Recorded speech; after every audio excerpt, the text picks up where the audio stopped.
Aside from being a powerful communication tool, language can create identity, build character, and unite people.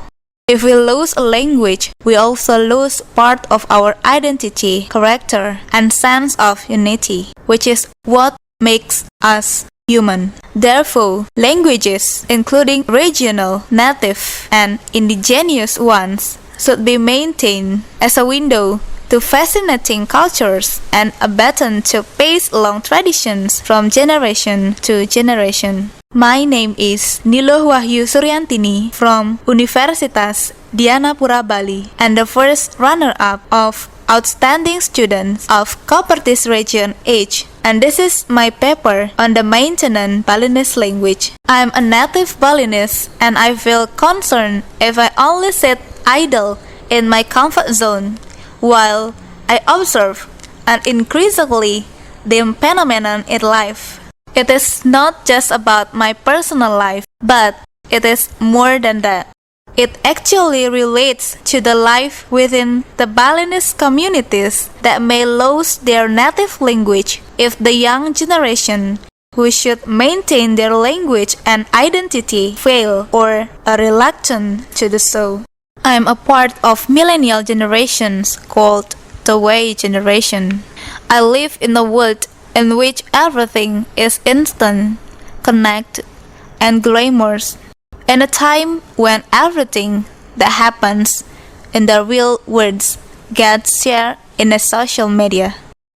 I am concerned that due to globalization, particularly due to the arrival of tourists in my island, my generation is driven to become fluent in foreign languages and has begun to lose our native language and mother tongue.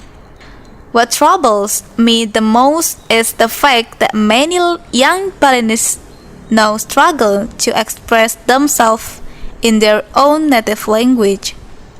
Will the Balinese language and other native languages in Indonesia maintain their status as a means of communication and as an expression of cultural identity? As a university student, I have to do something to acquire new foreign languages while maintaining my native languages. This is why I've tried to discuss in my paper, pondering the recommendation that I can execute.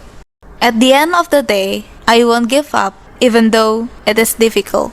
I must equip myself with various data and information from various sources and research. And what I found was surprising. From the questionnaires from my research, I can draw a conclusion that the Balinese language is in a difficult situation, in a dangerous intersection between maintenance and loss. There must be solutions to this problem. Some that I can think of start from my own campus, engage in socialization effort among fellow students, so they will realize the importance of maintaining their native language. I'm suggesting a special day called Rahina Membahasa Bali or Balinese Language Day for students to use their native language in order to awaken the spirit of communicating in their mother tongue. I'm also thankful that my efforts are supported by the international students currently studying in our university. The effort will not stop there. I must go out to the community as a future mother. I must educate mothers to become responsible ambassadors of the native language for their families, especially their children.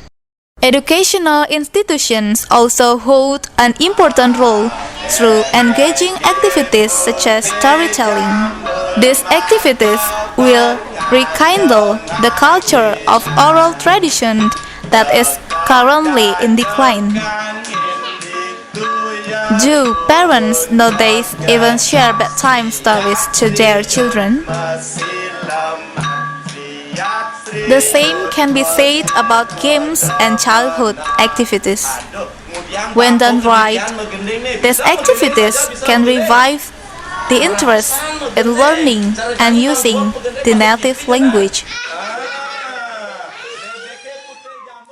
At the end, the efforts to preserve native languages, including the Balinese language, are not easy.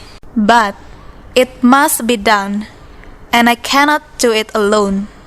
We have to work together, support each other to overcome the problems of language loss.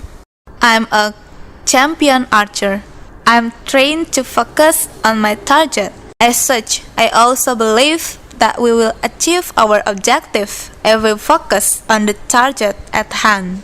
Astungkara, God willing. Let's do it together.